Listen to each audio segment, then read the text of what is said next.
The weather is very pleasant, not very cold and not very hot.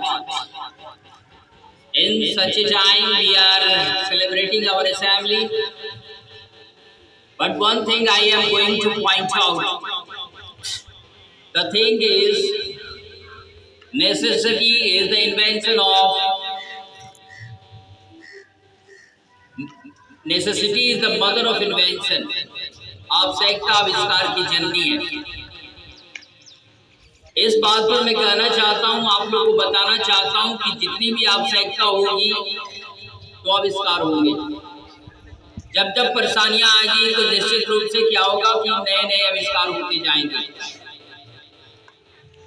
तो इन माध्यम से मैं बताना चाहता हूँ कि बहुत सारी मुश्किलें, बहुत सारी कठिनाइयाँ, जैसे अभी ट्रांसपोर्टिंग का कुछ पेरेंट्स का आ रहा था, ट्रांसपोर्टिंग का सिस्टम और ये सब, या बहुत सारे there are so many language, there are so many problems in this campus, but the problems will be solved. It will be sorted out. It is not problem. It will be shortly or after a long time will be sorted. मैं आप लोगों को बताऊं कि school की जब स्थापना हुई, एक बार मैंने कई बार बोला है, लेकिन एक बार फिर से दोहरा दूं, लंबा अरसा हो गया ये बात। नए नए बच्चे जो ज्वाइन किए उनको मालूम नहीं है ये बात। जब शुरू में ये बच्चों ये स्कूल की ये शुरुआत हुई थी, तो बहुत सारे लोगों ने कहा था कि आप इसका नाम महात्मा गांधी रखिए स्कूल। कोई बोला कि लाल बहादुर शास्त्री रखिए, किसी ने कहा कि नहीं हिंदी वाला नाम पर नहीं चलेगा, हिंदी का महापुरुष सेंट डोमिनिक रखिए, सेंट फ्रांसिस रखिए, तो सेंट माइकल्स रखिए, इन सब नाम को रखिए। लेकिन मैंने कहा कि नहीं, इसका नाम रखा जाएगा माई प्लांट्स, मेरे पौधे। जिस तरह से मेरे पौधे का मतलब है कि मेरा अपना, जिस तरह से किसान को अपना पौधा प्यारा होता है, उसी तरह से मेरे जितने भी बच्चे होंगे, चाहे वो अमीर घराने के हैं, गरीब घराने के हैं, ज्यादा सुंदर है, कुरूप है, या बहुत कम अच्छा दिखता है, वो तमाम बच्चे जो है मेरे बहुत सारे प्यारे होंगे। उतना ही अजीब, उतना ही अच्छा होगा जितना कि मेरा अपना औलाद। इस भावना के तहत मैंने ये स्कूल खोला था। उस समय मात्र 3 या 4 लड़के थे, लेकिन मैंने अनबने ढंग से किया था, क्योंकि बहुत सारे गार्जियंस का बहुत प्रेशर आ रहा था कि आप अपना स्कूल खोलिए। और वैसे हालात में जब मैंने अनबने ढंग से किया था, तो खुले आसमान के नीचे चिलचिलाती धूप में बच्चे बैठ के पढ़ते थे, चटाई भी नहीं रहता। लेकिन गार्जियंस ने देखा कि पढ़ाई अच्छी हो रही है, डेडिकेशन है सर का, पढ़ाने का ये शौक है, तो उन्होंने क्या किया कि धीरे धीरे जो है वो 2 बच्चे, 4 बच्चे, 5 बच्चे, 10 बच्चे, इस तरह से एक छोटा सा जगह पर स्टार्ट हुआ। नहीं तो मेरे स्कूल, मेरे घर के ये आंगन में खुले आसमान के नीचे पढ़ाई होती थी। लेकिन लोगों की रुचि बढ़ती गई स्कूल में, और धीरे धीरे ये बात होती गई। बाद के दौर में हमने क्या किया कि चटाई दड़ी बिछवाया, फिर उसके बाद बहुत दिन हो गया तो एक पंखा लगवाया, फिर उसके बाद बेंचेज बनी, और बहुत सारी बात है। लेकिन उस जो शुरुआती दौर था उसकी अपेक्षा के तभी तो बहुत सारी चीजें हैं। आने के लिए गाड़ी है, हो सकता है गाड़ी आने में थोड़ा सा उसमें कस है, रस है।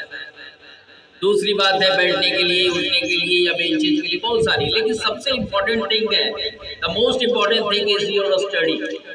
हम इस पर कोई कंप्रोमाइज नहीं करना चाहते। जो पढ़ाई है उस पर कोई कंप्रोमाइज नहीं, और पढ़ाई भी इतना ढेर सारा नहीं। बहुत सारे स्कूलों में इतना पढ़ा दिया जाता है, बच्चों के दिमाग में इतना नहीं आ रहा है।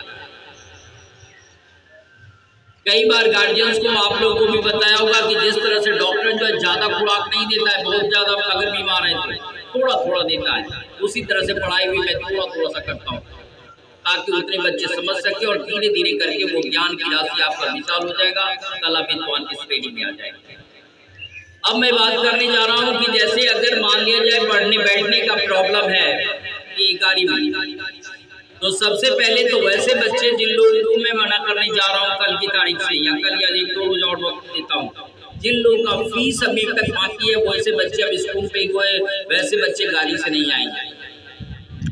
आप भला सोचिए कि एक से लेकर दूसरा स्टॉपेज जाने में आपको 5 रुपया लग रहा है, और अगर आने जाने में तो वो भी गाड़ी आपकी रिजर्व नहीं है, तब यानी आने जाने का ट्रांसपोर्टिंग का एटलीस्ट ₹10 पर डे,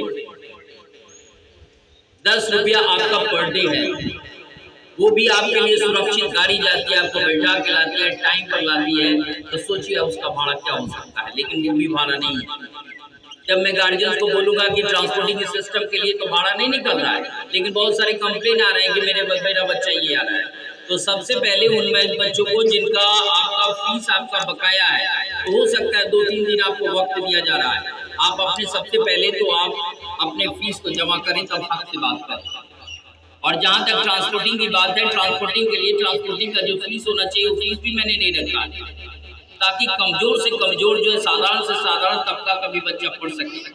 लेकिन इसलिए नहीं कि आज उनका कंप्लेन हो सके। अगर जो गार्जियंस बोल रहे हैं तो गार्जियंस को भी आप बोलिए कि उसका फीस पहले भुगतान करें, और दूसरा जो है ट्रांसपोर्टिंग का जो सिस्टम उसको दुरुस्त ज़्यादा करने के लिए उस तरह का फीस स्ट्रक्चर भी लगाया जाए। जो बच्चे समझदार है वो अपने गार्जियन से भी बात कर सकते हैं। Thank you, have a nice day and